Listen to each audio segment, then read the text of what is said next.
비만 치료제 위고비를 아시나요? 이 비만 치료제 위고비에 대해서 오늘은 이야기를 나눠보려고 합니다.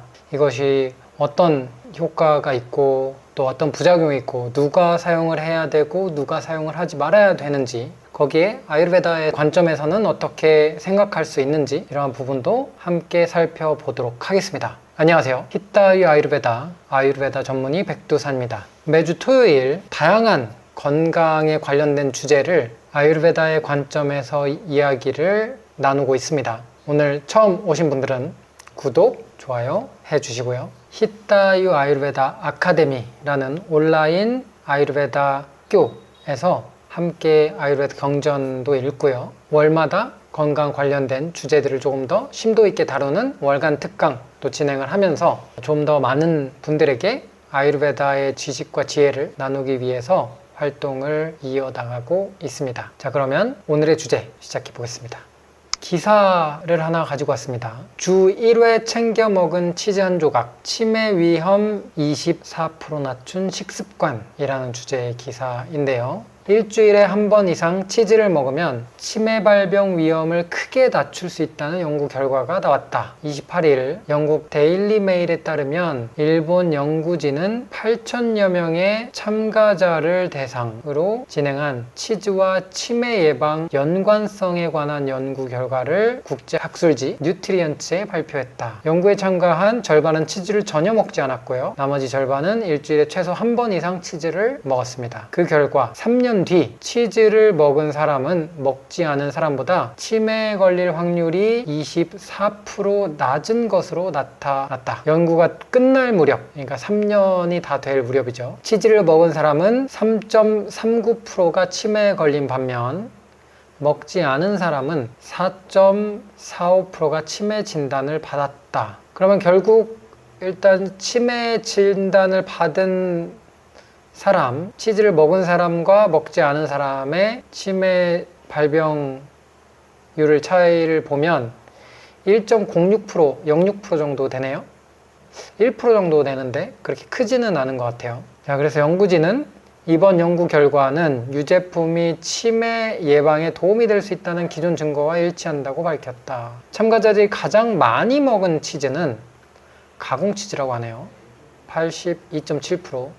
그 다음이 흰 곰팡이 치즈 7.8% 였고요. 연구진은 치즈에 들어있는 영양성분 덕에 치매로부터 보호하는 효과가 나타날 수 있다고 말했다. 자, 그래서 이 기사는 유제품, 그 중에서도 치즈를 먹는 것이 치매 발병 위험을 낮출 수 있다라는 결과를 가지고 쓰여졌네요. 먼저 두 가지 부분이 있어요. 결과적으로 보면 치매 걸릴 확률이 28% 낮아졌다는 부분과, 그리고 3년이 다 될 무렵, 3년 동안의 관찰을 연구를 한 거니까 3년이 끝날 때 치매에 걸린 사람의 퍼센테이지를 비교를 해보면 1% 정도가 차이가 나는 그 두 가지의 요소가 있네요. 자, 연구를 한번 찾아봤는데요. 이 연구가 맞는 것 같아요. 2019년에서 2020년까지 코호트 스터디로 일본에서 진행이 된 연구인데요. 총 참가 인원이 7,914명이네요. 그래서 치즈를 먹는 사람이 3,957명, 치즈를 먹지 않은 사람이 3,957명, 똑같이 해서 분석을 한 연구네요. 그 중에서 3년 동안 치즈를 먹은 3,957명 중에서 134명이 치매 진단을 받았고요. 치즈를 먹지 않은 사람 중에서는 4.5%, 176명이 치매 진단을 받은 것으로 나타났습니다. 그래서 약 치즈를 먹지 않은 비소비자의 발병률이 한 4.5%, 1.1% 정도로 보입니다. 그래서 42명 정도의 차이가 있습니다. 소비자의 치매 위험은 비소비자보다 24% 낮았습니다. 이 부분인데요. HR이 발병 속도라고 보면 될 것 같은데, 먹은 사람과 먹지 않은 사람 사이에 치매라는 질병이 얼마나 빠르게 발병하는가, 혹은 그 발병이 얼마나 느리게 발병하는가, 그 차이거든요. 그 차이가 한 24% 정도 된다는 것 같습니다. 그래서 실제 3년의 마지막에 발병률을 보면 1% 정도의 차이가 있어서 굉장히 크다라고는 보기 좀 어려울 것 같아요. 그래서 어쨌든 아유르베다적인 관점에서 생각을 좀 해보자면 치즈 같은 경우에 뭐 우유도 그렇고 치즈, 우유 제품 같은 경우들이 소화를 하는데 힘이 꽤 들어가는 무거운 성질의 음식 중에 하나거든요.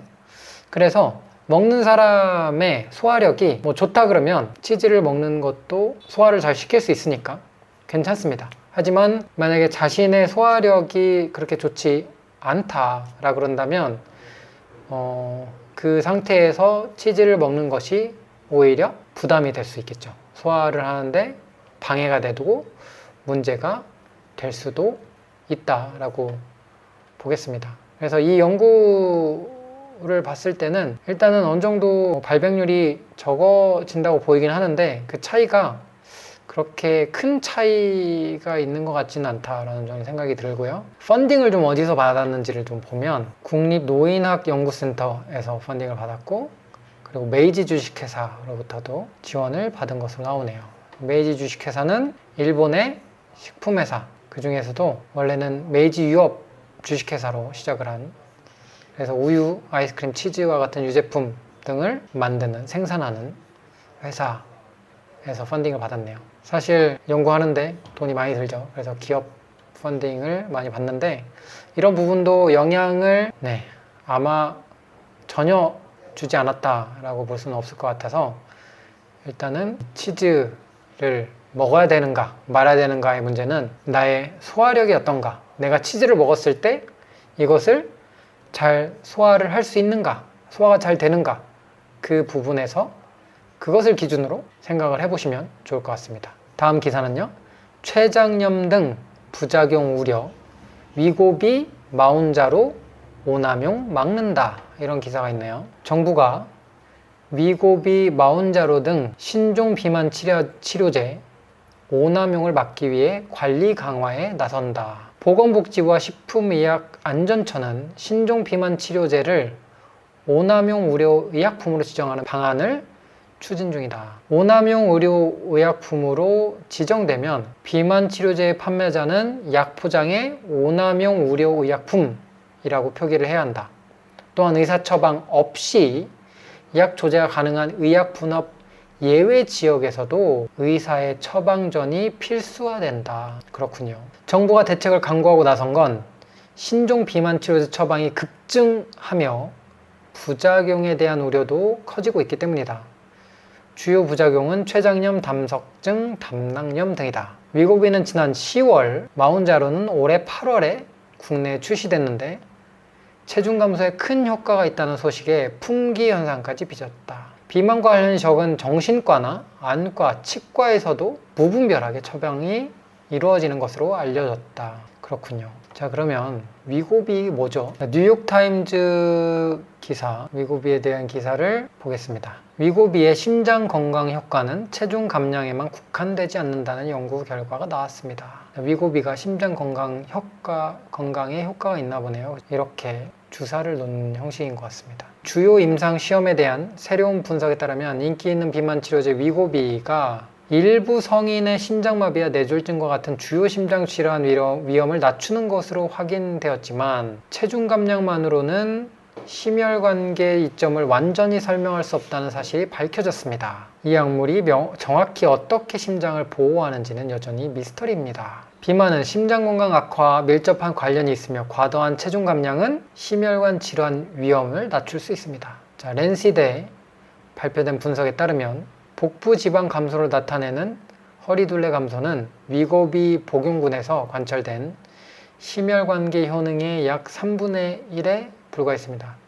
그러니까 3분의 1에 속하는 사람들의 복부 지방 감소가 있었고 3분의 2는 없었나 보네요, 별로. 위고비 복용 후 첫 20주 동안 환자들은 체중 감량 여부와 관계없이 심혈관계 효능을 경험했습니다. 현재로서는 나머지 약 3분의 2에 해당하는 혜택을 어떻게 설명해야 할지 알 수 없습니다. 라고 말하고 있고요. 그래서 다른 연구들도 보면 이 과체중 또는 비만이며 심장 질환을 앓고 있는 성인 17,000명 이상을 추적 조사한 연구에서는요, 심혈관 질환으로 인한 심장마비, 뇌졸중 또는 사망 위험을 20% 감소시키는 것으로 나타났습니다.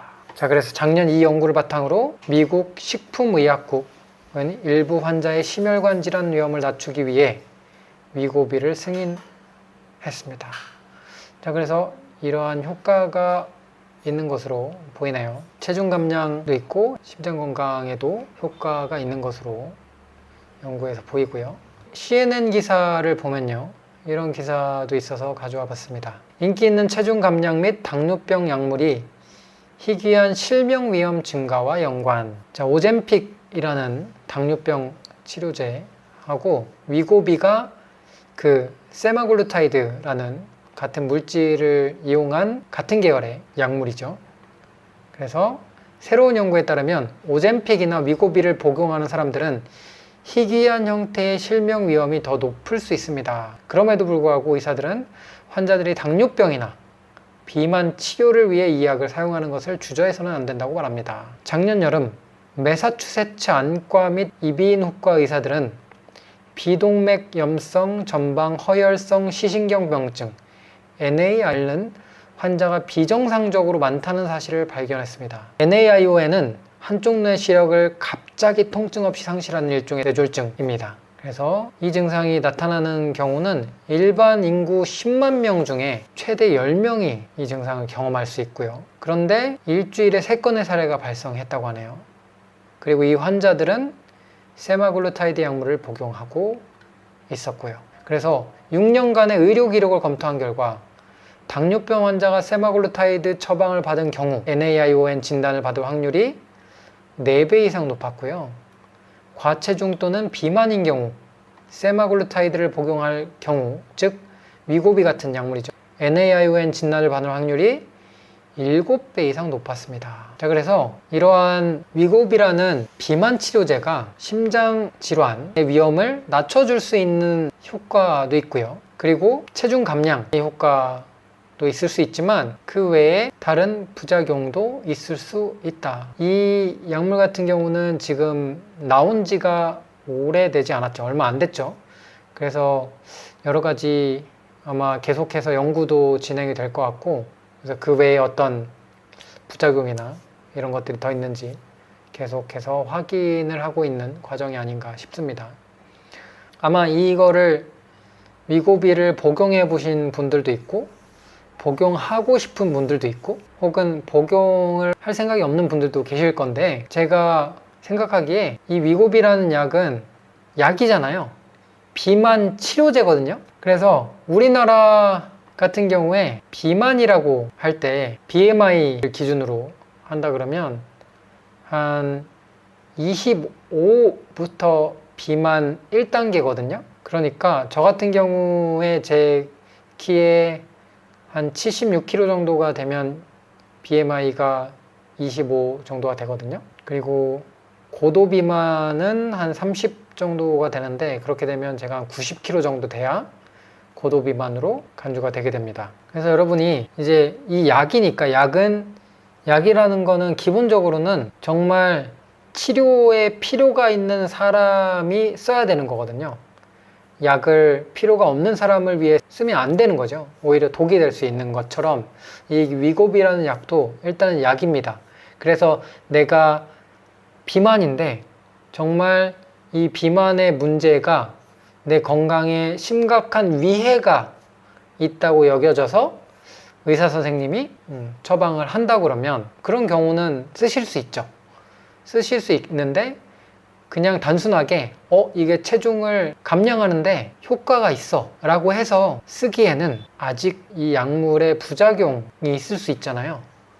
이러한 부분을 감수하기에는 좀 그 대가가 클 수 있겠다라는 생각이 듭니다. 그리고 이 아유르베다에서는 또 이런 관점이 있어요. 아무리 좋은 거라고 할지라도 그거를 적용을 하는 데 있어서는 단계별로 천천히 적용을 해야 합니다. 그게 아무리 좋은 거라고 해도 갑작스럽게 한 번에 팍 적용을 하게 되면 반작용이 있을 수 있고, 그리고 아무리 좋지 않은 것이라고 해도 한 번에 제거를 해버리면 마찬가지로 반작용이 있거든요. 두 가지 다 좋지 않아요. 그래서 제거를 할 때도 단계적으로 순차적으로 차차 양을 줄이고 하면서 제거를 하는 과정이 필요합니다. 그렇게 하는 것이 가장 좀 이상적인, 좋은 것도 적용하고 안 좋은 것을 제거해 나가는 과정으로 아유르베다에서는 설명을 하고 있어요. 그래서 여러분도 체중을 감량하는 거 같은 경우도 사실 다 아시잖아요. 음식 조절, 건강한 음식들 잘 먹고요. 꾸준히 운동하고요. 이런 식으로 그냥 이게 사실 단기간에 살을 확 빼고 싶은 욕망이 커서 그렇지 한 1년, 2년 사이에 5kg, 많게는 10kg까지를 뺀다고 하는 목표를 잡았다 그러면 불가능하진 않거든요.